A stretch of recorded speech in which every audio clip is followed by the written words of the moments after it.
So I fucked up.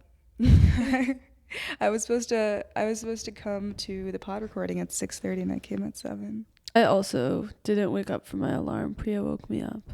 Yeah, I like knew something was off because there was no activity in our group chat this morning. And like, I'm usually never the one that starts it, but one of the two of you are. Yeah, because it's like kind of us like signaling to each other, you're up? Yeah, I'm up. and I was not up.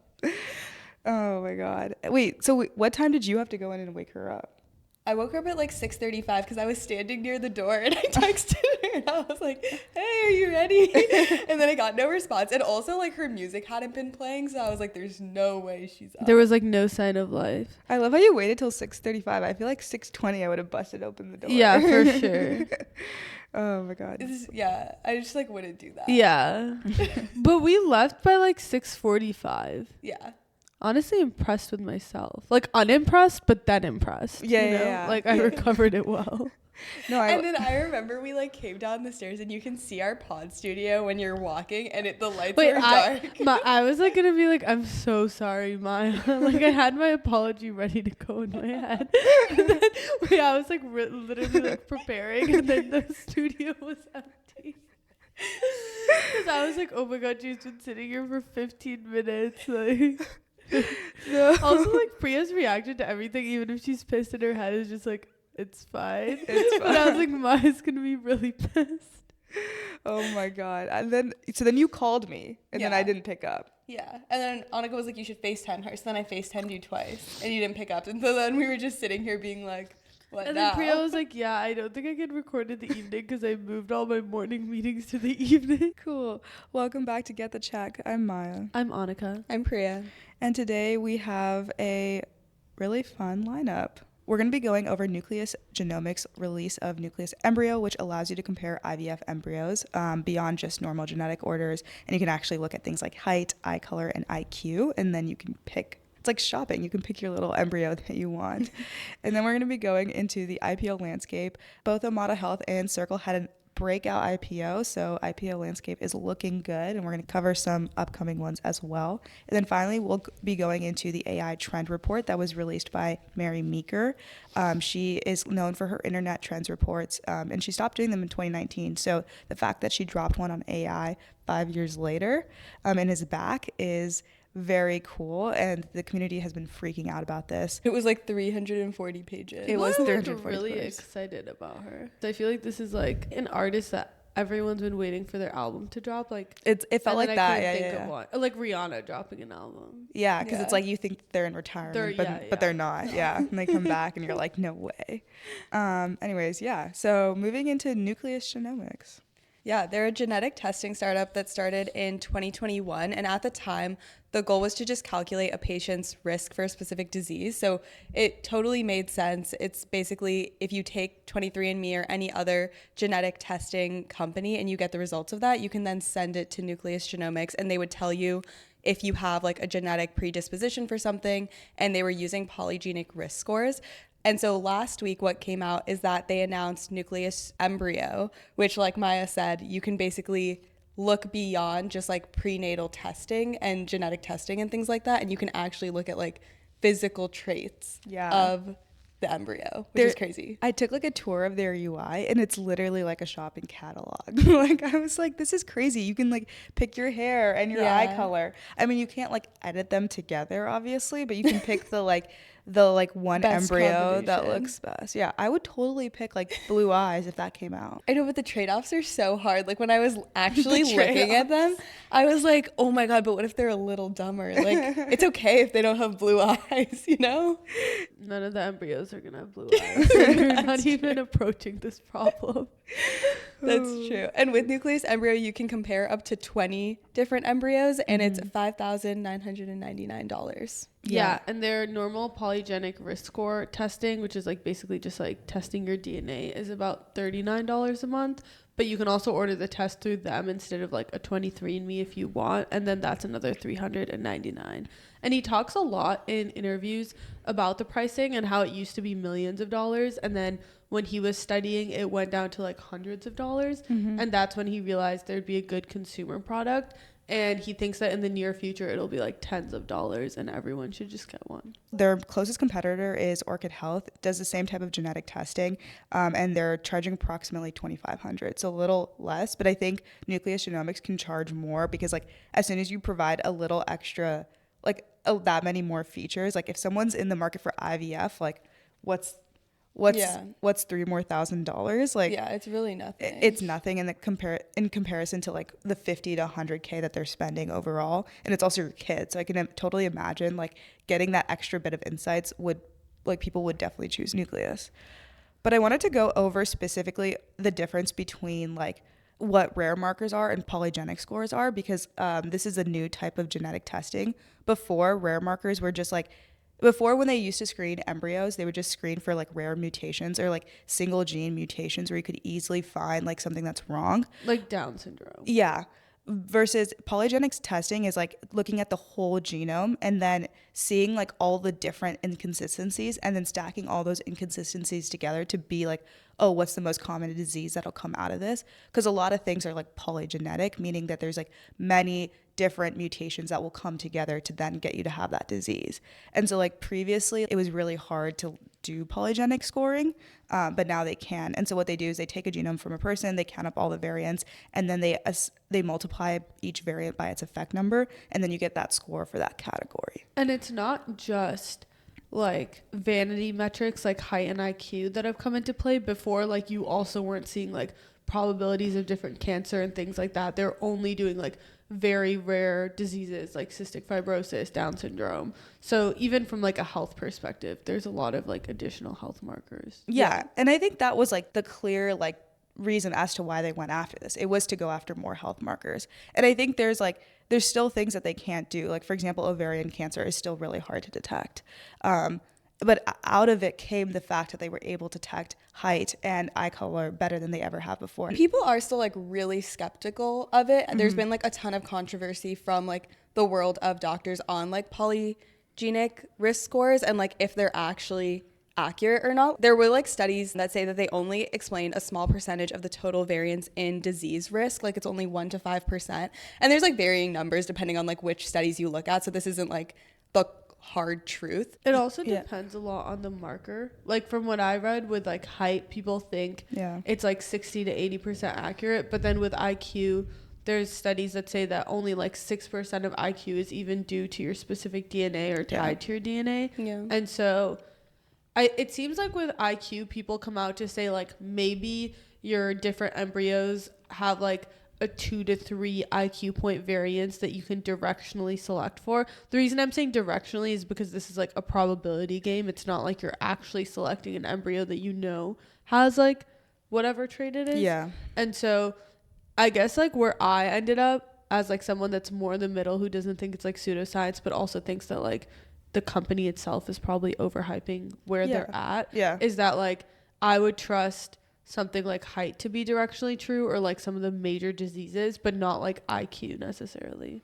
Yeah, there's actually a study done in 2019, given the state of 2019, that said if you were to like pick always the best like IQ baby during IVF, you would only result in a population of 2 points higher than in IQ than the average.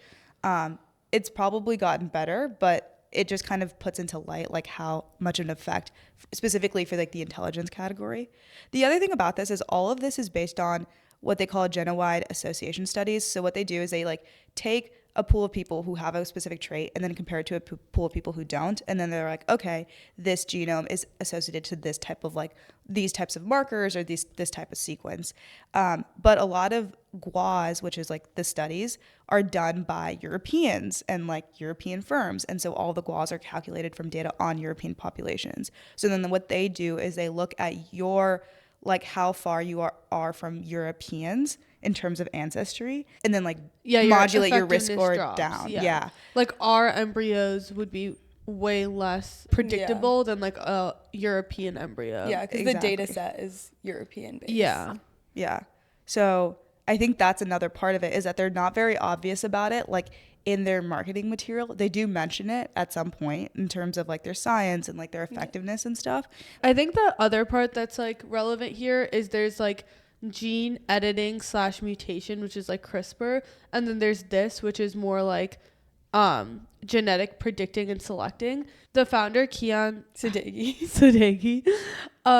he basically worked in gene editing like before all of this and worked on like different CRISPR stuff, but then like this company is all about like predicting and selecting. And he basically said his cousin died from, it seems like a preventable disease, like a genetically preventable like a rare disease. Heart condition or something. Yeah, that she like died randomly one day in her sleep, and that was like his motivation. But I thought it was interesting that he has like a background in like gene editing, and the reason that's more controversial is because gene editing, like specifically, people think has like even more risk of like other health complications that could end up in the person.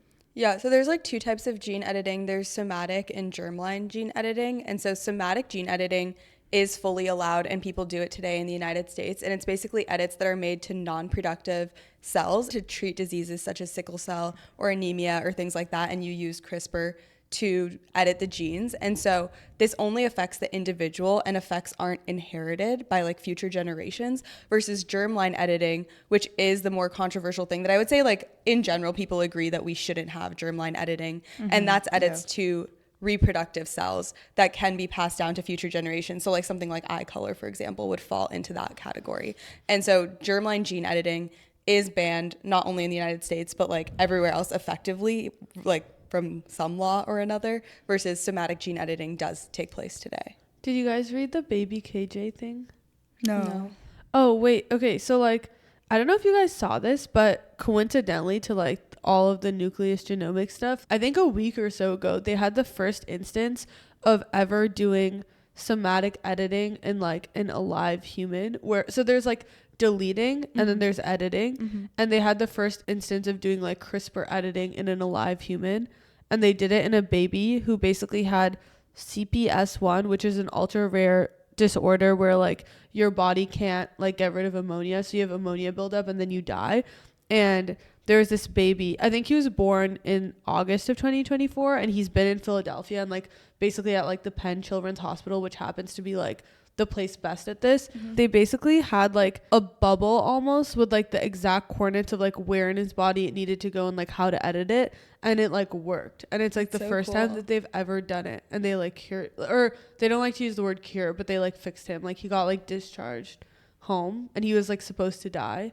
Oh, but wait, so this was like after he was born. Yeah, it was after. It's the first time it's ever happened. So you can do gene editing after someone's born? It's the first time it's ever happened. Wow. That's why it's like a huge deal. And like the total cost of the work that they did on baby KJ, it all totaled up to like millions of dollars. Oh, wow. And so they were like, it's like really good news, but it doesn't actually like matter for anyone because like you'll never get access to it. It's just like this baby got lucky. Yeah. Because it's like millions of dollars, so it's not scalable. Well, right now. But that's like anything, Yeah. At least like in the thing I was listening to, they're like, it's like no time soon, because the reason why they're able to do this is because the NIH is like so well funded on things like this, but like all their funding just got cut. But then there's like the famous germline editing example of the Chinese doctor like a few years ago. And that didn't turn out well. He got thrown in jail. Today in the United States, you're not allowed to use federal funds to research genetically editing any embryos, and the FDA is also not allowed to review any applications that involve genetically modifying embryos. So it's like not outright banned technically, but since the FDA is not allowed to look at any applications, it's like effectively banned. And this is specifically for embryos, not like real babies. Yeah. That have, or I guess like embryos are babies, but like babies that have been born. Yeah. But it's only like there, you can do it if it's like somatic, but you can't do it if it's germline. Yeah, we allow pre-implantation genetic testing, which is like what we were talking about earlier in the episode, and that's PGT, which is like super common, and most people that do IVF do PGT to make sure that their babies don't have any specific like Down syndrome. Well, this gets into the whole disability, this gets into the disability part of it, but it's like, well, I think it's just like the overall ethical debate of not of gene editing, but of selecting like certain types of embryos. Yeah, like disability advocates say that it's not a natural part of human diversity. So that's like their take on it. And then there's the eugenics take on it. And then there's also the unintended harm that could last generations. And then a lot of that comes from like the consent of future generations. Yeah, I think we can start with the eugenics debate, which is basically like eugenics is basically that idea like Hitler's most famous for having, where like he wanted to breed like blue-eyed white people. And so at that time, historically, he basically had forced sterilizations of different types of people. There have been forced sterilizations in the US as well, especially of like native people or disabled people, in an effort to genetically optimize, which I think everyone agrees is bad. Like, obviously, the government shouldn't decide who can and can't have kids. Yeah. I mean, people forget that the US actually has a long history on eugenics. So basically in the late 1800s, Francis Galton, who's the half cousin of Charles Darwin, begins this study, and it's like, hey, like if you breed two good people together with good genes, you'll have like a good baby. And so we should start to promote these like suitable races and strains of blood. And so then people at Harvard and the academic community was like, obviously this makes sense. And they were like, okay, we should take all the intelligent people and breed more intelligent people. And so there was so many presidents of Harvard that actually supported eugenics, even to the point where like there was like US sterilization laws passed in the US. And so there were so many Supreme Court decisions of like trying to overturn this law, but they would just go back to like, no, you should be sterilized because you have a disability, and objectively the baby like could have like a bad life or something like that. And so they would forcibly sterilize these people. And then this essentially the US was very pro eugenics until Hitler popularized it. And it was like now not cool to support Hitler and the Nazis. And so then eugenics was not as popular anymore. And so then at that point people started raising questions of like, oh, should we be practicing eugenics? Is this a good idea? And then that's how the idea started to fade from the US, but it was like up until I think the 1980s that not all the sterilization laws were removed. That's crazy. So like what was the exact law? There was a bunch of like statewide laws, And it would just like sterilize people that had disabilities. Yeah, we also like mass sterilize like native people, Yeah. which is like not super talked about. And it was said as many as 70,000 Americans were forcibly sterilized during this time. Yeah, and I mean like the Harvard study I think is like how people do naturally select for each other. Like if you look at just like how people select for each other, you usually do select for people that are similar to you in like different facets of your life, but it's different when it's like your choice versus like the government that's trying to selectively breed populations. yeah, Keon was talking about it in one of his interviews because they're talking about like, oh, what if you want like a tall baby or a smart baby? And he was like, yeah, like we might give you 4 embryos to pick from, but if you want a tall baby, then like marry a tall person. If you want a smart baby, marry a smart person. Yeah. I mean, that is the best way to get like that characteristic. And I feel like it should be uncontroversial to like want to pick characteristics, because in the past, eugenics has always been associated with violence and coercion and, you know, suppressing racial groups, and has been associated to racism. And I don't think this is that, if that makes sense. Well, yeah, there's obviously like I think everyone agrees that like Nucleus Genomics is like within the private sphere, and like all the examples we're giving are within the public sphere of like government sponsored actions. And I think everyone agrees there's obviously a moral distinction between the two, but I think when it gets tricky is like you can already see gray area. So like there's the GINA law, which basically says that like health insurance companies and your employer can't use like your DNA against you when deciding whether to hire you or give you health insurance.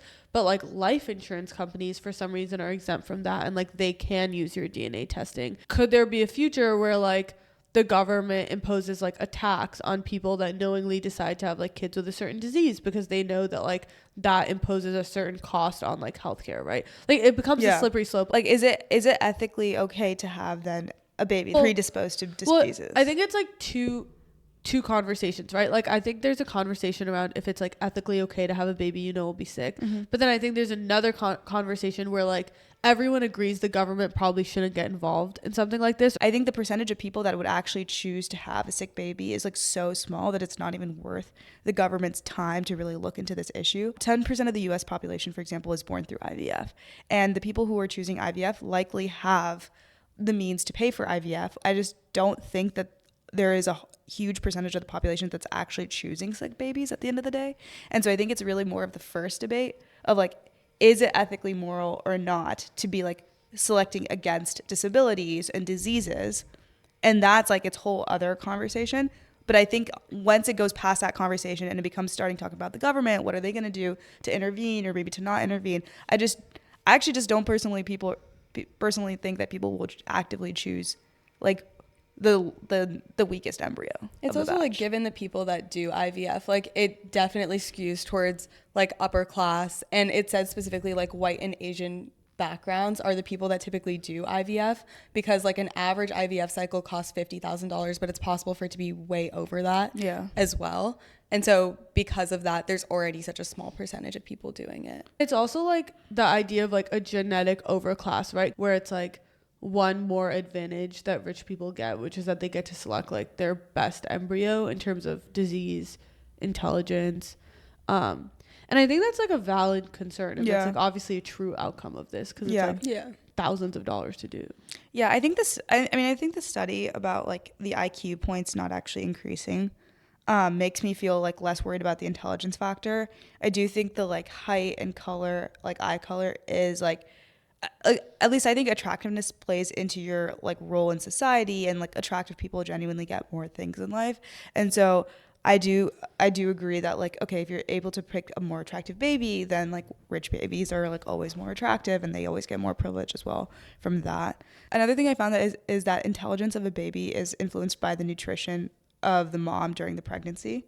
And so a study in China showed that iodine deficiency can cost children as much as 12 IQ points. And that's a larger delta than whatever you're getting out of your embryos. Wait, iron deficiency? Iodine deficiency. Oh. What does that come from? I don't know. Okay. I don't know. Okay. But yeah, I mean, if you think about like a kid's like intelligence / smartness, and I know like IQ and smartness aren't like 1-to-1, but obviously like if you pay for your kid to go to Harker, that's like more consequential than the embryo you're selecting. Or SAT prep or something. Yeah, and I don't think anyone disagrees on that. I think it's just like this is one more thing that's going to exacerbate the inequality that already exists between like opportunities that the privileged class has. But I don't think like that means that the government shouldn't allow it the same way like they allow private schools, or like, I mean, there's like a million things. Examples. Like even something like vaccines, which like the entire developed world has, but like there's still a lack of access in like certain parts of the developing world. Yeah. I mean, the way you prevent against this is that you just lower the cost of the thing that gives you an advantage. And that's like basically what Nucleus Genomics says every time they're asked about it. It's like, you guys, like they basically say like all our critics just like sit there and complain, whereas like rich people already have access to it in the status quo, and the only people increasing access is us, and like they're not wrong. Yeah, I saw that like on the DL everyone already does this. Did you guys see that? Oh yeah. Well, it's not that DL. The competitor, which is Orchid Health, has been doing this for the last couple of years with like height and eye color and stuff. That's crazy. Are they just more expensive? No, they're less expensive. They're $2,500. I think that the best argument against allowing something like this is that you basically create like a plastic surgery effect in like a drive to get a perfect baby. Like the same way, like in a one-off situation, like you think about a girl that wants a nose job and gets it for her 16th birthday, and it gives her a ton of confidence. And it's like, is that a bad thing? Like, no, I don't think anyone thinks that's that bad of a thing. But then you look at like what society has become, because like plastic surgery and fillers and like all those things are so normalized. And it's like, I feel like everyone agrees the net effect on society has been bad, even if like you're not judging an individual for making the choice. And I think that's like the best argument for banning it, but I'm not pro banning it. That makes sense. But if I had to make an argument, that's what I would make. Yeah. What I would say. Yeah. That makes sense. So would you guys select your embryos? 1,000%. If I was doing IVF, I think I would, like, if I feel like everyone would. I think the only place where people start to disagree is what you would look at. Look at everything. I would fully. I'm like, if you're gonna give me the catalog, like, I will choose the best embryo. But I asked a ton of friends because I was actually curious, and like there were people that were like, I wouldn't look at like anything besides disease. Well, because you have like a preconceived notion of things then. Well, I don't even think that people were saying it for the preconceived notion. I think it was more like ethically they're like against trying to optimize your baby. Yeah. But I feel like that's what motherhood is like, optimizing your kid. But I think people approach it differently. I would look at the like embryo and it'd be like, okay, she has 1 IQ point lower. Okay, so you're already having a girl. She has blue eyes. I feel like that's fine. Yeah. Yeah. And like nurture can get her the other IQ point. Yeah, exactly. Anyways, Maya like really wants this blue-eyed baby, and it's like not gonna happen. Like I'm waiting for the day when Maya pulls up her Nucleus Genomics to search for the one that says blue eyes, and it's like brown. 20 in a row. The last ethical concern that I think is the actual dumbest is like children's autonomy.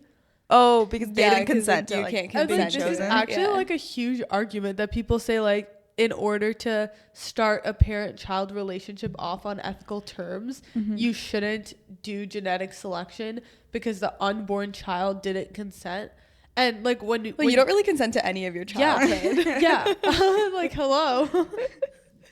But when you guys first brought it up, I was like, wait, but like you don't consent to being born. There was this like case where the girl was trying to sue her parents for making her be born. Honestly, valid as fuck. And I was like, oh, they Dude, have bigger Anika would issues. do something like that. Yeah. I argued with my parents all the time about like I never wanted to be born.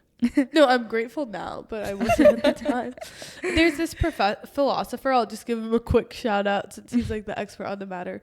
Jürgen Habermas. I probably butchered that, but he basically I honestly think he's super dumb, but maybe I haven't just like given his thought enough credence. But he says this whole thing about like consent and autonomy, but then he's like, oh, if it's a serious disease, then that actually is like attempting to preserve autonomy. But it's like not making a choice is a choice. Like what if the kid's born and is like, I didn't consent to you like not making the best choice for me given the information you had. Like that seems like even more valid. And then this other philosopher is like, actually it's immoral to not select the best. And then I was like, wait, that actually makes a ton of sense yeah. too. Well, that's kind of what Nucleus Genomics is saying too. Well, but Nucleus Genomics says like you should do what you want, like because they don't want to get into the actual debate. So for everything they're like, we give information, like if you don't want us, that's fine. If you want us, that's fine. Like do whatever you want. Obviously I'm sure their actual personal philosophy is like you're a dumbass if you don't like look at it. Yeah, definitely something worth a longer debate on, but we have things to do, and so we're Maya's like, let's move this along. Yeah, definitely a debate worth talking about, but I think we covered the meat of it here. Moving on to the IPO landscape. The IPO landscape is opening up across industries. According to EY, in Q1 2025, IPO market experienced a 55% increase in the number of deals compared to Q1 2024. And last week, Circle and Omada Health IPO'd, Chime filed for an IPO, and Gemini confidentially filed. But I guess we all found out. Nothing's confidential these days. Yeah. The U.S. market recorded 59 IPOs in Q1, which is roughly $8.9 billion, on par with Q1 2024's $8.8 billion. So I think the number of IPOs is higher, but the actual dollar value is equalized right now. But yeah, let's start with Circle. Yeah, Circle had an insane IPO last week. They IPO'd at 31 and then hit the circuit breaker like almost immediately. So trading was halted, and then they ended the week at $115. It's crazy. So if you got in an IPO, you're lucky. It's the largest crypto industry listing since Coinbase's 2021 IPO. And a little background on what Circle do: they are a stablecoin. Yeah, they're the issuer of the stablecoin. Yeah. So they issue USDC, which is the second largest stablecoin after our favorite Tether. Yeah, and it's pegged to the US dollar, and it's basically like the regulated crypto pegged to the US dollar, which has a ton of use cases like cross-border payments. Yeah. And it's the one that Coinbase backs too. Yeah. I think it's a Coinbase Circle like collab, right? Yeah, it's a little collab. We covered it in our Coinbase episode if you want to go watch. Yeah, that was actually a good episode. Yeah. Fun fact, they actually tried to IPO via SPAC merger attempt, which is basically a SPAC is like a publicly traded company that raises cash and then pulls a private company buys a private company so that they don't have to go through the normal IPO filing, which makes it like, I think it's like easier and faster to complete. And then that public company now gets the valuation of what the private company like would have. And so they tried to do this back in 2021. And then in 2022, they upped the value to 9 billion because like crypto was like doing really, really well. And then you hit the FTX explosion. And so the SEC basically never cleared the registration statement by like the date of like December or something like that. And so because the SPAC market was in free fall and the FTX implosion happened, basically Circle just never IPO'd via SPAC. Via SPAC, yeah. And what's interesting, according to their S1 filing, is that 98% of their income last year in 2024 was generated from their USDC reserves. And so they're basically making all their money in the assets that back the stable coin. Yeah. But the reason this has worked out so well for them is because like Fed rates are high right now, and the Fed is expected to cut rates later this year and like in the future as well. And because they're tied to the Federal Reserve, every 25 basis points that the Fed lowers interest rates, they'll also lose $100 million Oh my of their God. earnings because they're so closely tied to it. Wait, So that much of their earnings is just off of like their return on assets? 98%. How is it like $2 billion in revenue a year? Is that how much they have in assets? That's crazy. I guess.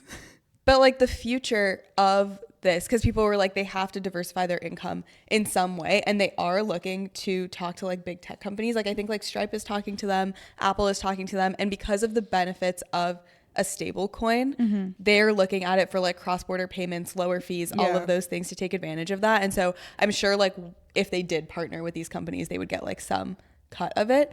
And there's also the Genius Act in the United States that's trying to regulate stable coins. And so it's going to the Senate. Like the Senate did an initial vote on it. They still have to do a final vote on it. But if it does get passed, there'll be a lot more stable coin regulation and therefore like adoption, I'm sure, as well. Yeah. And so what this says about crypto is that the market's heating up, and they say that the crypto winter is continuing to thaw. I always find You it so love funny. that. I love like the crypto language. It's so fun. Yeah. And then Gemini confidentially filed for IPO. They're basically like a Coinbase competitor with like some small differences, like slightly lower fees. Some people say better security, but like essentially the same thing, like a place where you can store and trade crypto. Yeah. And they were started by the Winklevoss twins.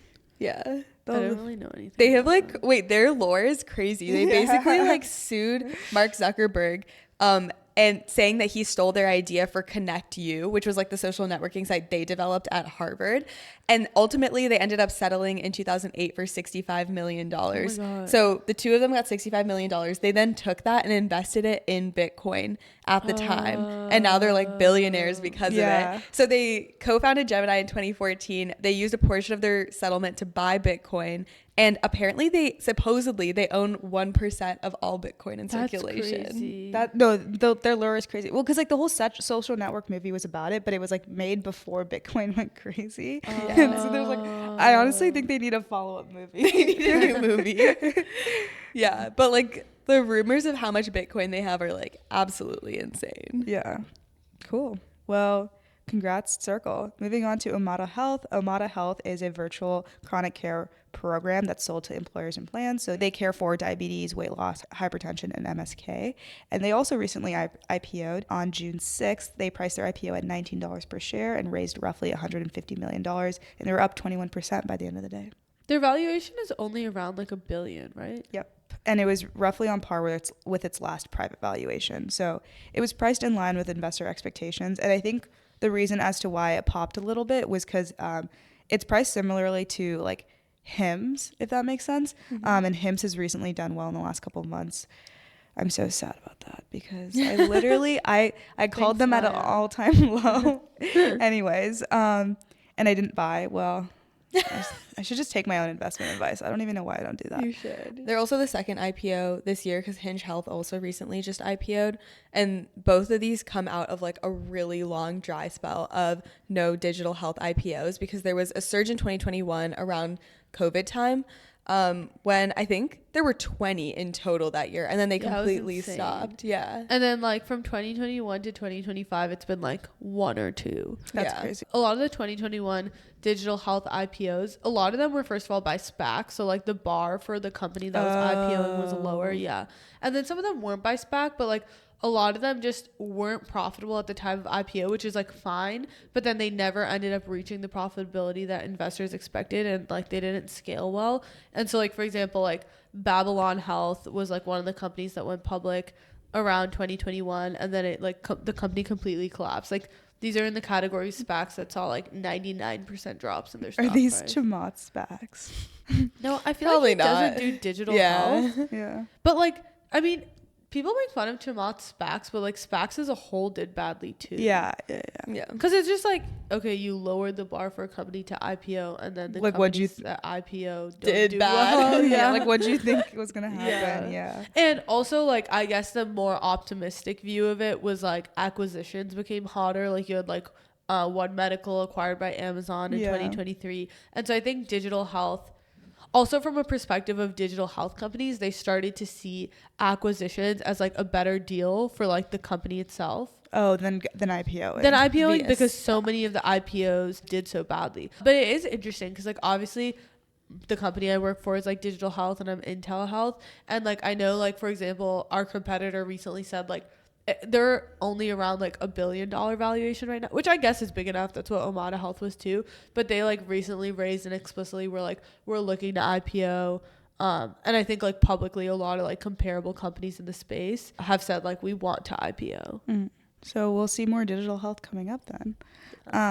Yeah, and then finally moving on to Chime. Chime recently filed their S1 and wants to IPO. Can someone explain what Chime does? I forgot. They are like free mobile banking. Oh. They have like early direct deposits, automatic savings. I think maybe it's just like a way if you are living paycheck to paycheck to get like your paycheck easier. Okay, so it's like a Fee-free personal. ATMs. They're not a bank, but Yeah. they have like bank adjacent products. Yeah. And so they generated $1.67 billion in revenue in 2024 with a net loss of $25 million, which is an improvement from their loss of $203 million in 2023. So that was like the big thing that they needed to do before filing for their S1, which is to approach break-even performance.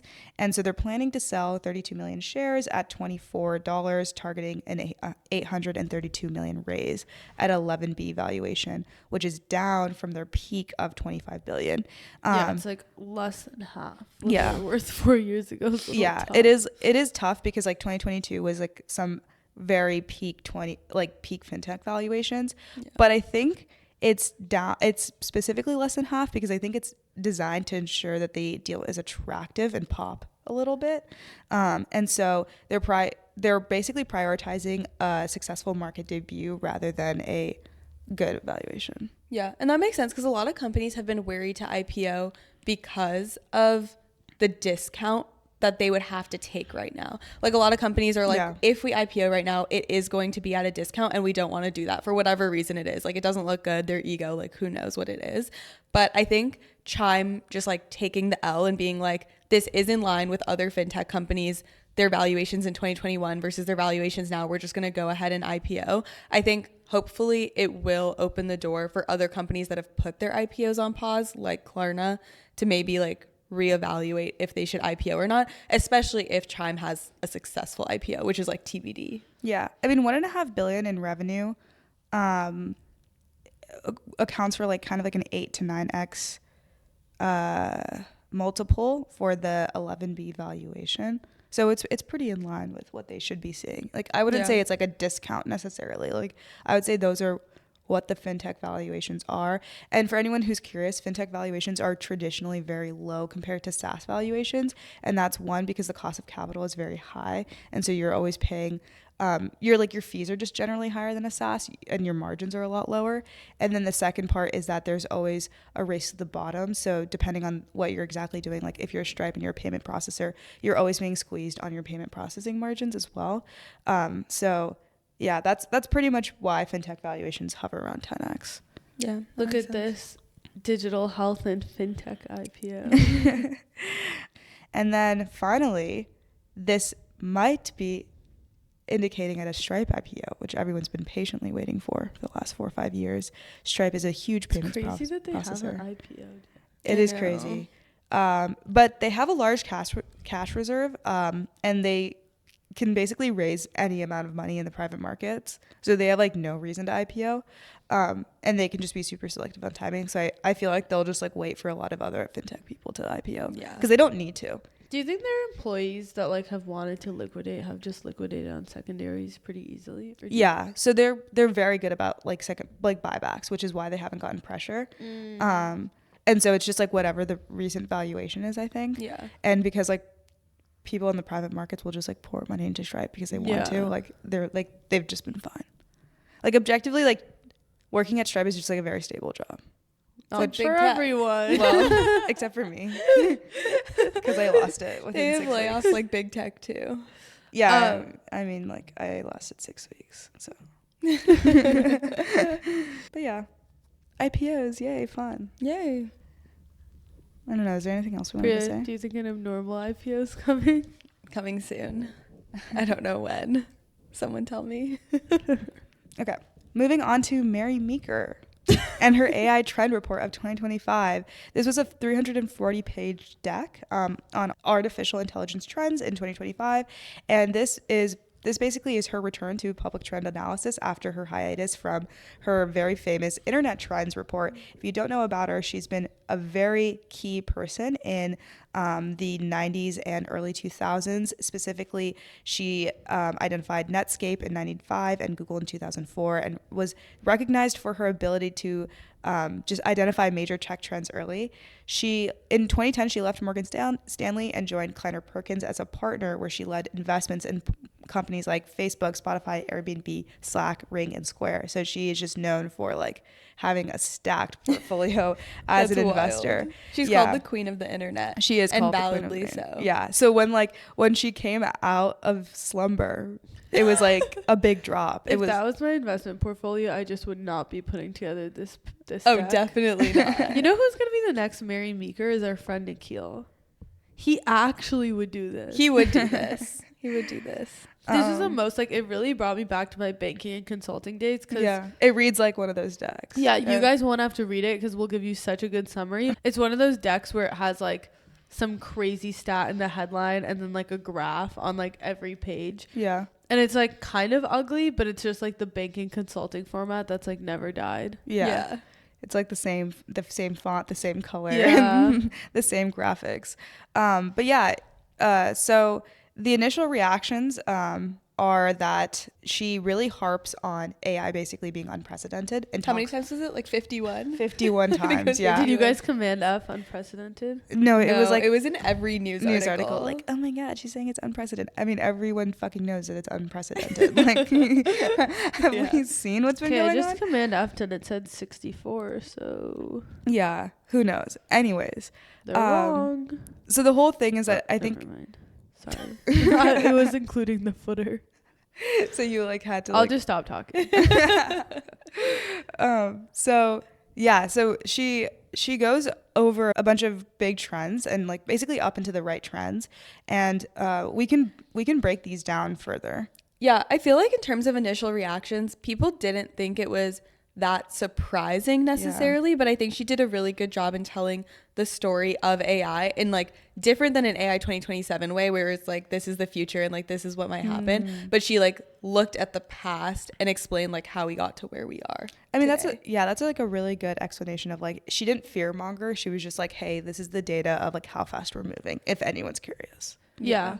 I know like one of our things was like she didn't touch that much on safety and regulation, and I don't think it was necessarily a bad thing, because I think a lot of the safety and regulation conversation is like looking forward and predicting like how quickly AI unfolds. And she didn't go down that rabbit hole that much. Like she referenced like these are the AGI timelines that people generally have, but it was much more of like a look backwards. Yeah. And I think that's like the value add. Yeah. And so she first talks about unprecedented user adoption. ChatGPT hit 365 billion searches in 2 years versus Google took 11 years. So it's a 5.5x speed up, as well as ChatGPT has had 8x growth in 16 months. And it translates to, I think, 4 billion in revenue. Well, yesterday they just came out with their number. It's 10 billion. It's 10 billion now? Yeah, it was 5. It was because I looked at that graph too, and like in the graph it does say 4 billion. But literally it came out yesterday that in 2025 their ARR is 10 billion, and in 2024 it ended at like 5.5, I think. Yeah. So they're up like an insane amount. Yeah. And people are like mad kind of because they're like, oh, you can't compare it with Google because people didn't have like mobile devices. And it's like, I don't think she's really trying to say anything about. Are people actually mad? I feel like if this report made you mad, like you actually need to get a fucking life. No, people are mad. Like the Reddit articles are like, yeah, she just like, it's like straight. It's like facts. Like she's not even saying anything that you need to get mad about. No, like the deep Reddit archives are like people annoyed that she's like still fear mongering or whatever. I feel like she's not. But she's not. Yeah, I mean, I agree with that. Like Google, it's like basically like ChatGPT took 0.2 years to get to 100 million users. TikTok took a year. Google took like 4 to 6 years. They don't say officially. And obviously part of that is like Google, at the time of Google, hardware and software was being distributed at the same time. People were starting to get good phones, good computers. Now the hardware issue, I feel like we've seen very little innovation in hardware and a lot of innovation in software in like the last 2-3 years. But I mean, yeah, that's just like an explanation of the trend versus you can't get mad at the trend. It is what it is. Yeah. She acknowledges this as like a new era of knowledge distribution. There's like the pre-printing press era, the post-printing press era, and then the post-internet era. And so the printing press was invented in 1440 and the internet was publicly released in 93. And they represent like basically static and physical delivery of information in the transition to active and digital delivery. And finally, the release of GPT in 2022 represents the mark in generative delivery. And so she just says that this is like, these are the eras of knowledge distribution and it's like happening faster. And who knows, like maybe like telepathic delivery is like the next one. The graph here, we already have that on this pod. Yeah. Both of you slept in. The graph you're talking about is interesting too because it shows how like technological innovations are exponential, not linear. Yeah. And that makes sense because like things build on each other. But that means that like, yes, like AI's growth is like super exponential, but it's like in line with the overall exponential trend of how technology moves in general. Yeah. And also GDP as well. Yeah. I saw something that was Everything's just like exponential. That was my takeaway. Yeah. Something that I thought was pretty interesting was the USA computing related patents granted annually has had an insane speed up in the last year. So basically in the years between 2003 and 95, which is 8 years, there were 6,000 patents made. And then the next 18 years after that until 2022, there was only 1,000 patents granted. And then in the last year, there's 6,000 patents granted, which is crazy because like the early 2000s, like I thought we were doing great in like technological development. I feel like it was more like big tech, right? But also like patents don't mean much. Like you can get a patent for anything, including things that you never use. So like let's say you work for a company and you never actually build the thing, you can literally get a patent on the prototype of something. That's true, but I think like, it's just like a proxy. Like it's like one patent might not mean anything, but the overall like the overall rate of patents is like clearly correlated to actual moments of time of technological innovation. That's true. There probably are trends that are like it's more or less in vogue to get a patent, but when you zoom out, it's probably still like a leading indicator. Yeah, that makes sense. Yeah. So that's how she starts off the report, which is basically like usage is up. And then she goes into infrastructure improvements and how much cash is being spent on both GPUs and data center build out. And so she says data center build out is up 49% year over year. And what's the craziest example is XAI's new facility in Tennessee took just 120 days to make. And it's a 750,000 square foot facility. What was insane about that to me is they were like comparing it to how long it takes a house to build, and it's like that's not like long enough to build a house, but they built like this insane data center. Yeah. I know if we could just speed up building housing. I was gonna say, so does that mean that we could have just done it that? It's just like how much capital is like poured into it. That's like it's a pure measure of like how much capital. But it's also like I thought it was supposed to be like hours it takes to do something. No, because like remember that show like that was like move that bus and they like build a house in a day. Yeah. Oh my god, I love that show. Like the home renovation show. Yeah. Like literally like 100 people would just build a house in a day. Or like a week. It was a week. Okay. But like it was crazy. Yeah, I guess like that timelines are fake. Yeah.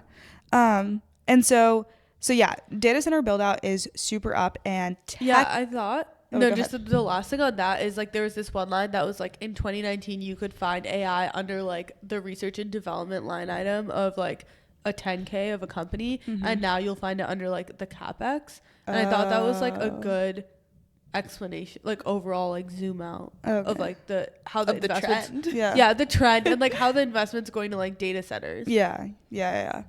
And then specifically the tech big six is loaded with a lot of free cash, so they don't expect that cash to slow down, because if you look at Apple, Nvidia, Microsoft, Google, Amazon, and Meta, they still have billions of dollars in free cash flow that they can now allocate towards AI. So at any point, like, they could still be spending more money.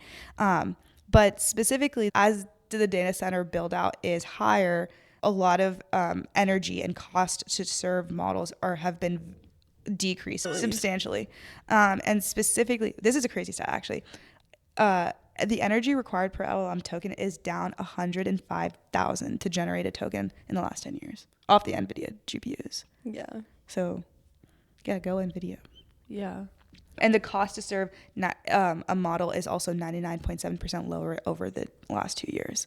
Something that people have been noticing is that model performance is converging, meaning like Google's, OpenAI's, DeepSeek's, they all have like very similar model performance, and they were a lot different a year ago. Like, OpenAI was a clear winner over a bunch of people, but now we're kind of like living in a world where all of these model players are like at kind of benchmarking the same, and it's like who's the latest release to kind of be the best but model. it's like so incremental. Like, I think what was recently, it is very incremental, yeah. like Claude 4 compared to Codex in terms of the benchmarks. It was like basically the exact same thing. Which makes LLMs and AI basically like a commodity in terms of how it's priced and evaluated. Yeah. And then that becomes interesting because basically like the whole thing with commodities like oil and stuff is that it's a really like tough business in terms of the margins. Yeah. And in this specific scenario, you see like about $95 billion in funding to like all of these companies like Anthropic, OpenAI, and then you see about $12 billion in revenue. Yeah. And so there's a huge capital overhang in terms of the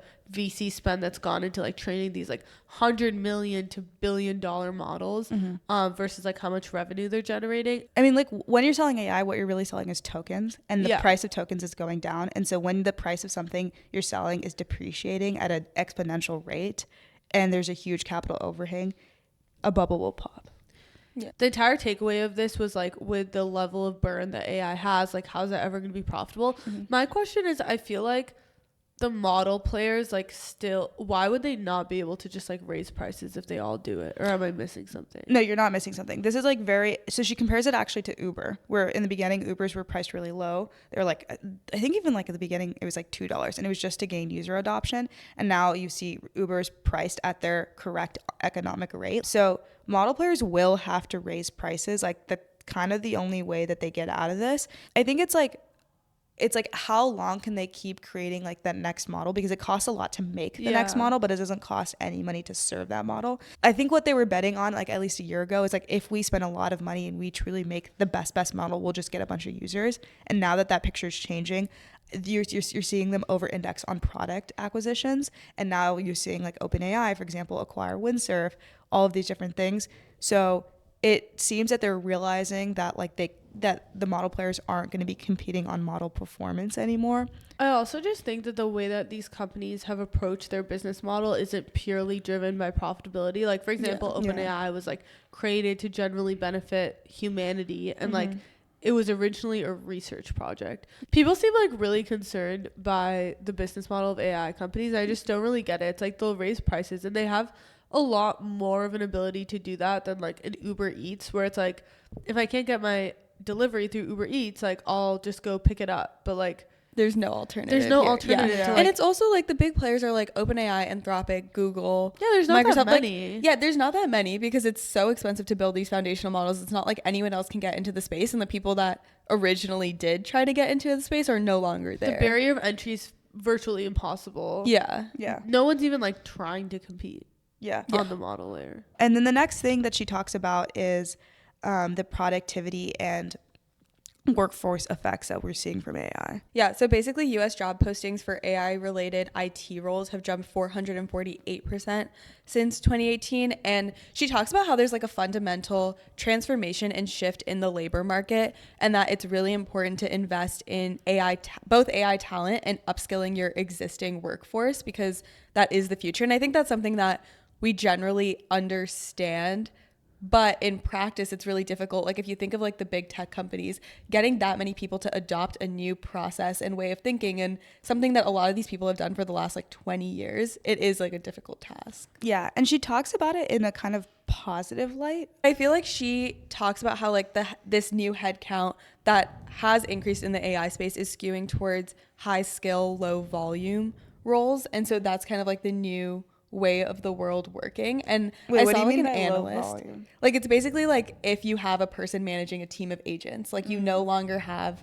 a team of junior engineers, which is why we're seeing new grad roles not exist anymore, because you need more of those like mid to senior level role people that you like are higher leverage in a way and can like manage a team of agents. And Signalfire recently did a job report on this as well, where they also showed that in 2024 ML and AI jobs were up 27% versus sales jobs were down 11%. So there is just like that skew continuing to grow. Yeah. And then finally, she does touch on the global race, which I don't think there was any new information that she necessarily harped on here. It was just like a repeat of like a lot of things we already know, which is that China's government initiatives to shift the country from low cost, high value manufacturing has actually worked, specifically in the whole Made in China 2025 plan that they started back in 2015, and they are the dominant global supplier in rare earth elements, which is used to create advanced electronics, defense systems, and clean energy infrastructure. So the imbalance that China has on this part of the market makes the U.S. worried. It's nothing new. And then finally, like Taiwan has specifically TSMC, which produces 80 to 90% of the most advanced semiconductors. And so because the U.S. has a good relationship with Taiwan, we have not faced like necessarily a war from China. Because like the balance is like somewhat equal. The power balance is like somewhat equalized. But I don't think she necessarily calls out anything net new, at least with the global arms race that's happening. Yeah, I agree. It's actually a good summary of a lot of the discussions we've been having in the last month or two around AI. We often talk about one or two of these things. It was a good zoom out on like what's been happening. And like you said, Anika, in the beginning, it was not forward looking. It was always just looking at the data of the past and comparing it to our like historical precedent of how we've seen this speed up before. Yeah. Cool. Well, with that, we wrap up our episode. Sorry, the last thing I was just going to say is I feel like her tone is like the tone that finance people use when talking about things, which is like different than the tone that tech people use. That was just like my personal perspective. And I think like it's interesting to read like what reads like a finance person's take on AI. Why? What's take on AI? I just think like finance people are like very matter of fact and like not. Okay. What it is like in the probabilities of things that are going to happen. I think like finance people and equity research stays like well within like only things that we know are extremely probable to happen. Yeah. And I think when you read like Dario's Anthropic papers and stuff, like a lot of that is like lower probability scenarios and how they'd play out because that's like where they specialize is like how might tech develop because their whole thing is like how tech will develop versus like finance people look like empirically at like how data has played out and what that could mean if that makes sense. Yeah, that is really cool. Anyways, this has been a fun episode. Thanks for listening. Fun topics, fun episode. We have to go to our real jobs now. We do. Okay, bye. Bye.